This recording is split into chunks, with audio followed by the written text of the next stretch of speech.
Good morning, Megan. My name is Andrew Boutros, and I am the U.S. Attorney for the Northern District of Illinois. Okay. You were sworn in April, correct? I was sworn in the first time in April 7 of 2025, and was sworn in a second time after I was appointed by the judges. The court got together, and I was sworn in a second time at the end of July in 2025 as well. Okay. So, safe to say it's been a busy, perhaps a little chaotic first few months for you on the job. Can you elaborate at all? Yeah, I'd say it's been unprecedented. Yeah. And so when I arrived, the office was still going through Doge, if you will recall. And at that time, it was about people potentially cutting back and scaling back on government and government resources, and also people taking early retirement and people leaving. And so quite a few of our senior colleagues left at that time before I even arrived, and they basically got a 9-month severance package or thereabout. Okay. And so that happened before I got there, and after I even got there, it went on for some time. And then we just went through an unprecedented government shutdown, the longest ever government shutdown in American history, 43 days. And while we were going through the government shutdown, we're the only district in America that had a major enforcement surge that was happening. And just so that your viewers know, Megan, Operation Midway Blitz is the largest ever enforcement surge in the history of Chicago. So we did the entire enforcement surge, virtually all of it, in the middle of a government shutdown. Yeah, I mean, that just perfect storm right there.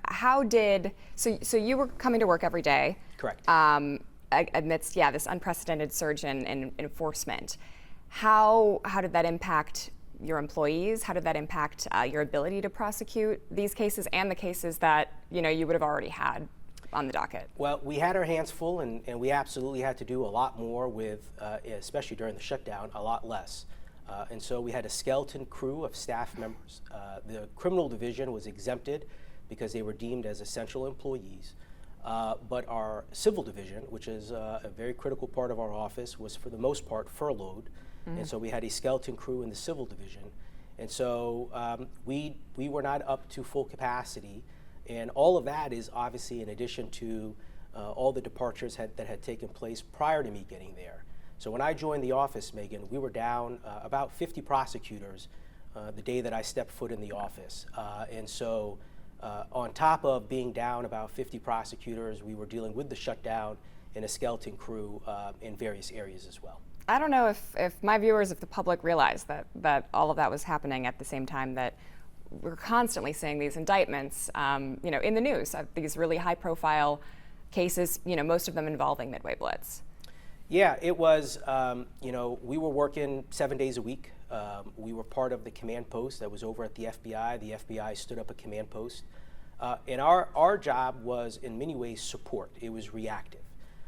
We are federal prosecutors, and so our responsibilities are when cases come to us because arrests have been made in the field, for us to then make decisions about whether or not to cut the person loose, whether to charge the case, whether to continue to investigate the case. And so in a very short 60-day time period, I could say that we processed hundreds of cases in a very sort of short, intense time period. And there were days where we were dealing with double-figure arrests all at one time. And so you had to learn how to juggle and juggle pretty well because you needed to keep all the balls in the air. Working 7 days a week and not getting paid at all during that time. Correct. I mean, that's a lot to ask of your staff members. It is, but you do this job for the service. It's an honor to be able to say that you represent the United States. It's the bigger honor of my life to be able to say that I'm the United States Attorney for the Northern District of Illinois. I love this country. I love this office. I love this district. I love Chicago. And so if this is what we have to do to get the job done and to accomplish the mission, then we'll do it. And so it's not for the faint of heart. It's not for the fair weather fans. But I love this office and love America, and I want to see us successful. So we were happy to do it. At least I know most of us were very happy to do it. But we were asking a lot of our people. I'll tell you, Megan, ordinarily you'll have one AUSA, one assistant U.S. attorney who's on duty on any given day. Operation Midway Blitz was so unprecedented that we had to stand up entire sections on duty. So we had entire units and sections in the office on duty on an everyday basis, staffing the command post and also working every day, 7 days a week, because the arrests were coming in every single day. Did you get much notice about Operation Midway Blitz and the forces that were coming here? We had some preparation, and we did do planning, because in order to stand this up, you need to have some heads up that this is happening. And you probably saw we've had a cage or a fence around the courthouse now for quite some time, and that was to make sure that there was no violence that would affect the corridors of justice in the federal courthouse. But we did have some heads up that it was happening, and so we were fortunate. We were able to reach out to, say, the U.S. Attorney's Office in Los Angeles, which had gone through its own operation previously, to find out from them what are some best practices, what did you learn, what are some lessons learned, what can we do to be as effective and with Operation Midway Blitz. And so we were able to lean in on some of our partner U.S. Attorney offices for some tips and some feedback before the operation got started here. Yeah. How did Midway Blitz impact workflow? It impacted it. I kind of view it as it was sort of like a gust of strong wind that came in. And so as a result, if we're on a sailboat and we're going towards sort of our destination, this took us away from what we were doing because we had to focus on this particular mission at this particular time. And so it was an all hands on deck situation. We continue to indict cases and bring other cases, but no doubt that our focus was overwhelmingly on Operation Midway Blitz because it didn't ask for your attention. It demanded your attention because there was just so much going on. And we're not through it yet. Right. We have what we call the tail that we need to continue to process through all the cases that we've either charged or need to make charging decisions on. And so we're still seeing, the tail of Operation Midway Blitz, and we'll see it for some time. But one of the goals that I've set and I've talked to my team about is we want to get through these cases so we can get back to the core mission of public safety in Chicago, crime prevention in Chicago, the core work that we do. But part of what we need to do is we need to be nimble and respond to whatever the externalities are at the time. And Midway Blitz was one of them. Yeah. So you're saying you're in the tail now, so that you've seen maybe a significant drop off in the volume of the cases that are being brought. Correct. So Midway Blitz is, there is still a crew or a skeleton crew that's here, but it's not the several hundreds of agents that were here. You've probably seen that they've moved on to Charlotte, or at least a group of them have. And so we still have cases to work through and process, but we're not receiving the same type of intake that we were when the operation was in full force. Yeah. These have been some very high profile decisions and ones that, set precedents, right, for other areas that this enforcement might come to. I know, you don't oversee the judges, obviously, but there's been criticism that some of them are, activist judges, or they're making a point. Has any of that impacted the work that you guys do? Our job is to look at the evidence and to make charging decisions and bring cases that we think we can win in court based on the evidence. How the judges handle those cases once we file them, we leave that up to the courts. We respect the court system and the rule of law. We're all repeat players in the process. We have full confidence in our judiciary here. We're lucky to be in America where we have an independent judiciary. But to be sure, tensions have been high. People's emotions have been high. We've seen it on the streets. We've seen it from the communities. We've seen it all around us. We've seen it on the TV. But we have to be detached and neutral, umpires here or referees. And I'll tell you, I kind of view it as, Megan, sort of being a referee on the football field, where our job was to throw the yellow flag when we saw the flagrant fouls. And so peaceful protest, totally, obviously welcomed, and it's part of the American culture and the American tradition and the First Amendment. Right. And there were hundreds and probably hundreds of thousands of peaceful protesters throughout that 60-day period. We only arrested and prosecuted a small portion of it, and those are when the flagrant foul had to be called because people engaged in criminal behavior, throwing objects at agents, throwing bricks at agents, slashing tires, damaging automobiles, ramming vehicles, shooting guns. And so when things like that happened, we live in a rule of law society, a law and order society. And so we can't accept that type of behavior. And so when people cross the line from peaceful protest to criminal behavior, we charge those people with appropriate crimes. Okay, and you feel like that's what your office did? Correct. To during the that best whole of our period? ability. To your best of your ability. To the best of our ability. Whether or not those charges stick, they carry through to a conviction, that's up to the process. Correct. And I'll tell you, Megan, there were cases that we brought. It's kind of like instant replay, to continue with the football analogy. We were making decisions sometimes at 2 o'clock and 3 o'clock in the morning, at midnight. And when new evidence would come forward, and new video would come forward, and new things would come forward, there are plenty of cases which we initially charged, which we decided no longer to pursue when we had more, as they say, sort of video footage and more, evidence of what happened. We dismissed cases. We also charged down cases where we were like, in light of new information or new evidence, we think maybe a misdemeanor would be more appropriate than a felony.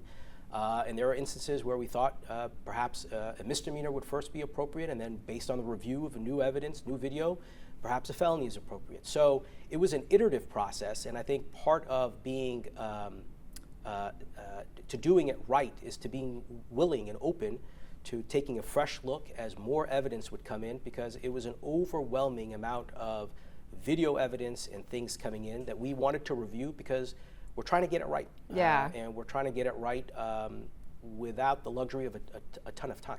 That's so interesting, because I think a lot of your cases do have a ton of time, right? That you have months, maybe even years to make a case and really, make sure you've got that evidence.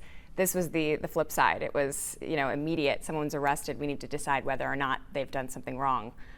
So that's a different muscle, right? It's a different muscle, but it's like a bank robbery. I mean, we handle those cases as well in the federal system. We do virtually all the bank robberies in the Northern District of Illinois, and so bank robberies are reactive cases.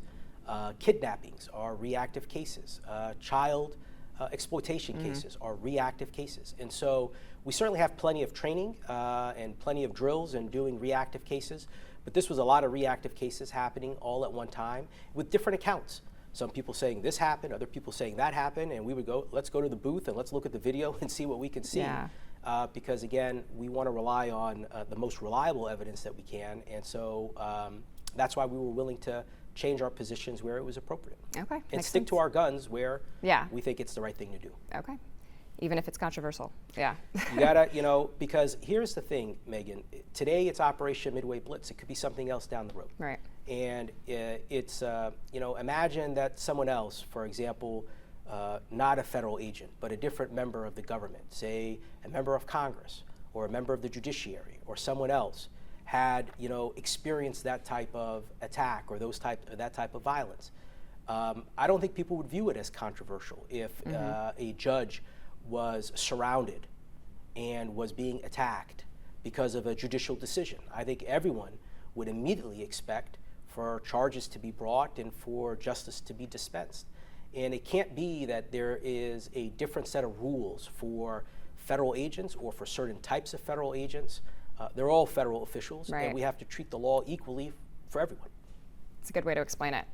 Okay, moving into Project Safe Neighborhood. Yes. It's amazing that, given that whole backdrop and how busy your team has been, that you were able to secure federal firearm indictments up nearly 300% over the same period last year. Now, is that in conjunction with Midway Blitz, or that's completely separate, or they're all working to towards the goal of ending violence in Chicago, correct? Correct. We need to stem the violence. It's a problem. Chicago is a great American city, but it has a reputation for being a violent place. It goes all the way back to Al Capone and Prohibition and the Tommy guns. Right. And so we wanted to attack violence and surge resources into stemming violence. And so when I came in as U.S. Attorney in April, within almost 30 days of me becoming U.S. Attorney, I stood up a new Project Safe Neighborhood Zone here in downtown Chicago. It's never been done before. In the history of Chicago, we've never had a PSN zone here in downtown. And the reason for it is because our businesses suffer when people can't go and feel safe to go through the financial corridor, the financial district, Michigan Avenue, Oak Street, State Street. This brings people together from all over the city and frankly all over the world, from the Midwest and from international visitors as well, tourism dollars, theater money, restaurants, shopping, all of that gets impacted when people don't feel safe going out. And so we wanted to do something about that. And as we really looked at that particular issue, it sort of dawned on me that, the great equalizer that brings together the entire city, irrespective of the neighborhood, is our L system, our elevated trains. And so I began asking, well, why can't we declare the entire L system, every single line of the L system, as part of the new downtown financial PSN zone? And the answer was, we can do it, but it had just never been done before. Not only had never been done before in Chicago, had never been done before anywhere else in America. So we were going to be the first ones to do it in a model. And so we declared the new PSN zone in downtown and on the L system. It's received incredible support from the business community and from tourism community and others. And then we began really working very closely with our federal, state, and local law enforcement partners. ATF, absolutely critical partner in all of this. FBI, DEA, you may not even think of it, but they're also have a hand in all this. Chicago Police Department, Eileen Burke, the state's attorney. We've all become fast friends focusing on things that we can all very much agree about, which is public safety and crime prevention. And so we began all dedicating more resources to it. And so from 2024 until right now, our gun numbers are up 292%.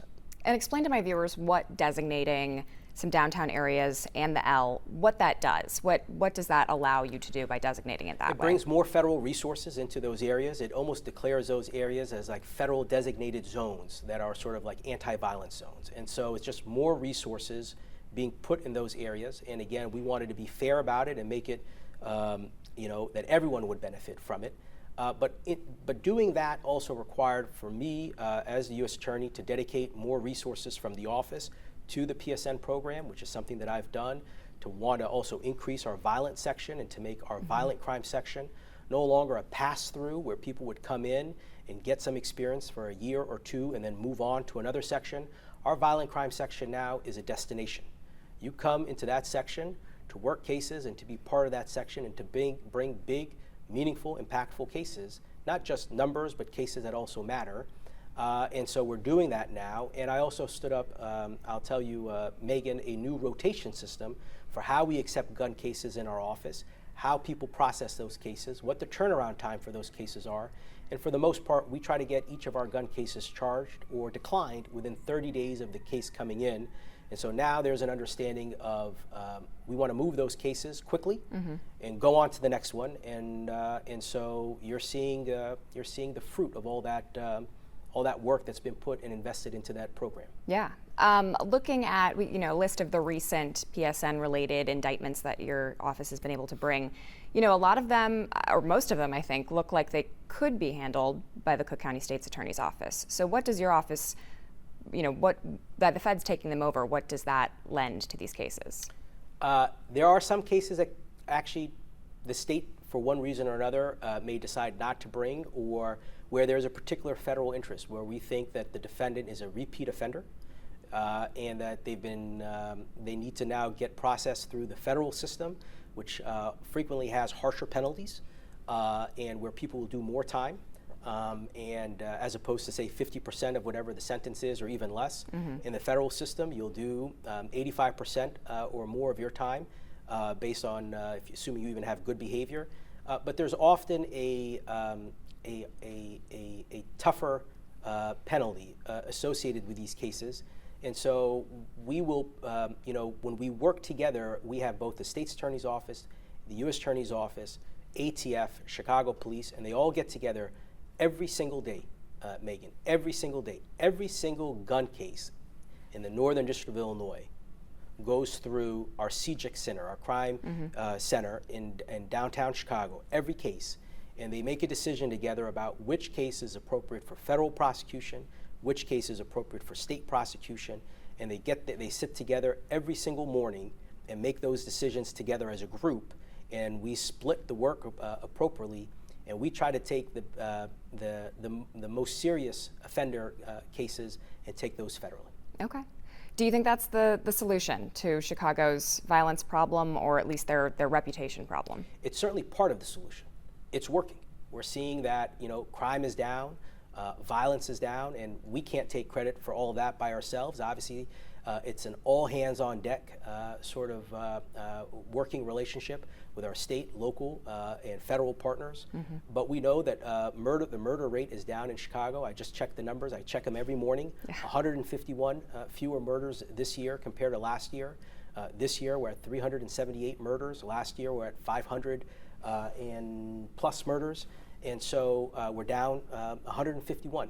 So things are working. And I think that between Eileen Burke as the state's attorney, Superintendent Snelling as the superintendent of the Chicago Police Department, me as the U.S. attorney, I think we've got an incredible sort of relationship there. I like to sometimes say it's like running the triangle offense back with the Bulls, and it's really sort of, I think, a great trifecta to have the three of us working together to really focus on this particular area. And I do think that the combination of work from the three of us is making a difference. Yeah, you can answer this however you'd like. Do you think that Chicago's getting enough credit for that? As you know, there have been plenty of headlines about us being a war zone, a hellhole.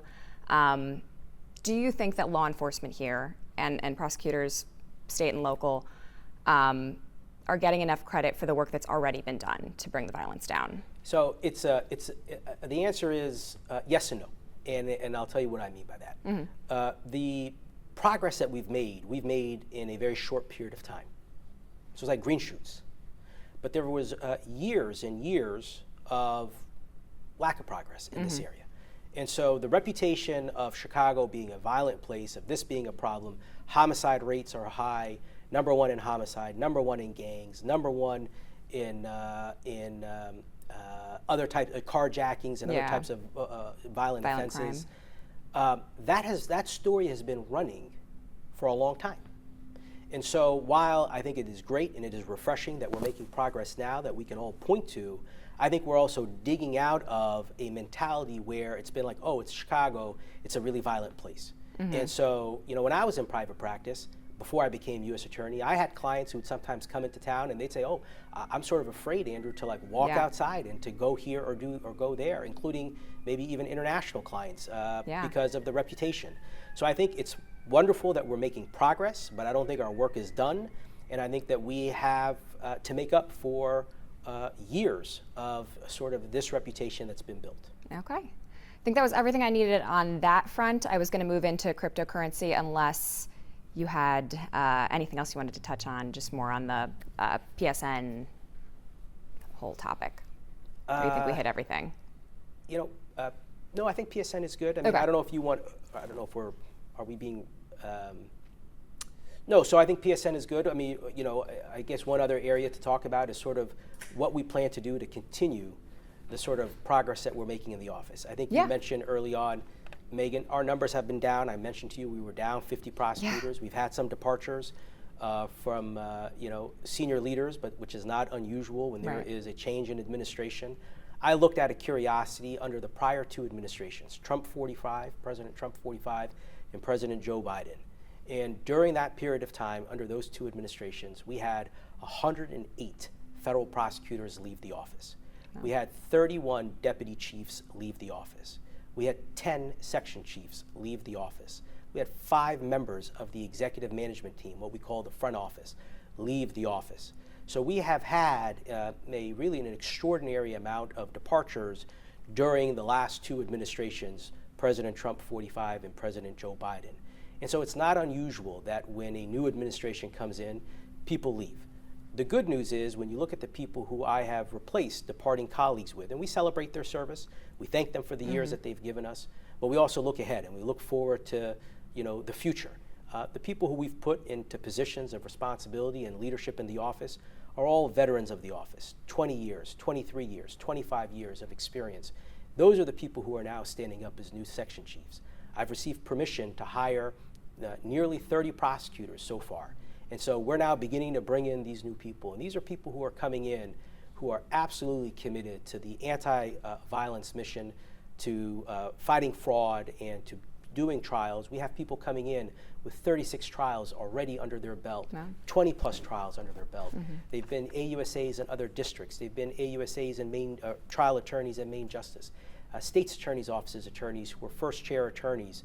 And so we're bringing in some really, what I like to call super prosecutors who are coming into the district. And so when I look at the people who we're hiring, I'm really excited. I mean, I think that Chicago is going to benefit. And I'll tell you, we've become a destination because Chicago and our U.S. Attorney's Office is very stable. And we're the envy right now of a lot of other offices. So what we're seeing is that AUSAs and other districts are actually leaving to come to Chicago. Interesting. And so we're getting some incredible talent that we're having on the horizon, and they're going to be able to hit the ground running. And I have a feeling that it's not going to take long before they're going to be, you're going to be seeing the incredible work that they're going to be doing. And I think they're going to continue with all the progress that we've made in a very short period of time. And is that the type of cases that they're able to work on, or what's attracting them to Chicago? The stability of Chicago, the stability of the Chicago U.S. Attorney's Office. Some have said, look, Andrew, we want to come work with you and be part of what you're doing here. And so there's a lot of excitement around the office and the things that we're doing. And so you have people coming from the western states, from the East Coast. You have people coming from all over the country who want to be part of Chicago, Connecticut, New York, New Jersey, California. So we have some really exciting things that are happening. But those are things that don't get attention because it's normal hiring processes. We have an interview process, we have a hiring process. It is very vigorous. I've changed how the hiring standards work and the hiring process works. Your first interview now is with me. When you come into the door, you're going to meet with the U.S. Attorney. You're also going to do an on-ground writing sample. And so we've changed how all these things are working, and we're really excited about the people who we're bringing in, and they are really excited. I'll tell you that yesterday I extended 6 offers to new colleagues who soon will be joining us, and Mitty told me it's like the happiest day that they've had. And so like there's Busy a lot day. of excitement.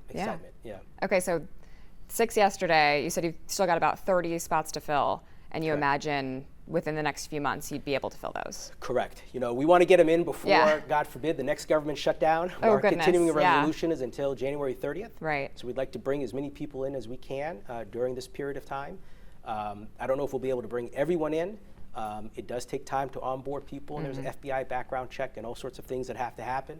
But we will definitely have colleagues who will be in here, new colleagues who will be joining us by the end of the year and the early part of the year. And for the most part, most of them come with very, very significant experience, either in private practice or in government service as state prosecutors or federal prosecutors from other districts. And I'll tell you, I don't think we've ever seen a hiring class like what we're seeing here. And so it's super exciting. Great info. Okay, and then I think I'm good. And we'll move into cryptocurrency. Sure. Okay. So just this morning, your office announced that the founder of a Chicago cryptocurrency company has been indicted in an alleged $10 million money laundering conspiracy. According to the charging documents, it was used to cover up fraud and narcotics offenses. What message are you trying to send by prosecuting cases like these? You may know, Megan, when I was a AUSA in the office, I was an assistant U.S. attorney here in Chicago, hired by Patrick Fitzgerald, left under Zach Farden, and I was in the office for about 8 years. And one of the big cases that I did, I was part of the original Silk Road Task Force, which took down the original Silk Road, the dark web that was said to be impenetrable. And I ended up prosecuting here successfully in Chicago, the largest drug trafficker in the world on the Silk Road. His moniker was Super Trips. And we also seized an extraordinary amount of Bitcoins at that time. I believe it was something like, don't hold me to this, I don't have the, I wasn't planning to go into this, but I think it's maybe 30,000, 33,000 Bitcoins, which probably in today's dollars is worth, $1 billion.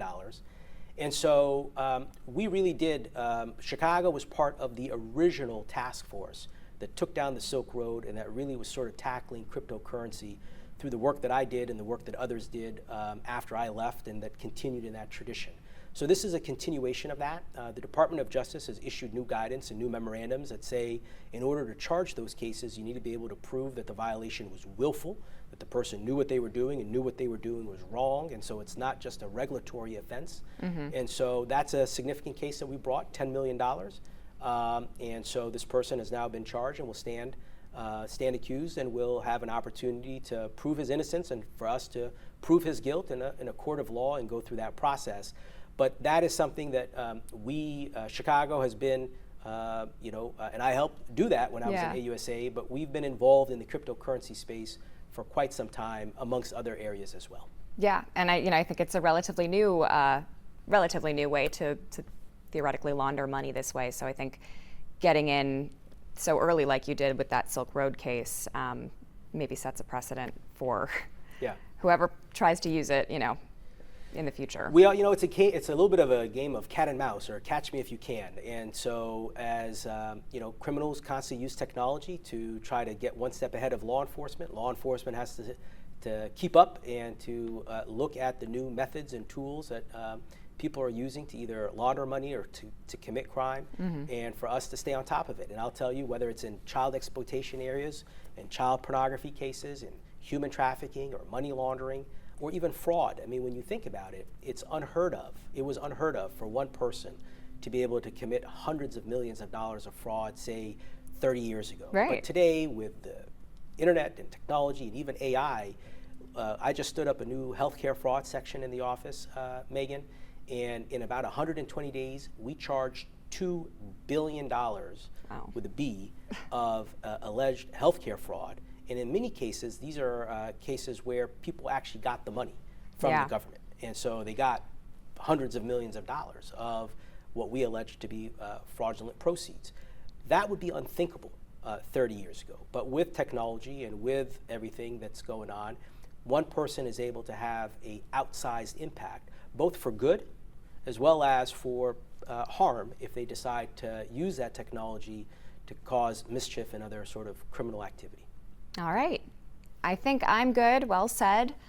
Did you need any extra shots? Okay, so you're going to stay right where you are. These are just some extra. Yeah. Just, we'll have your mic on, so just. Stop. Is that okay? Scott? Yeah. Yeah.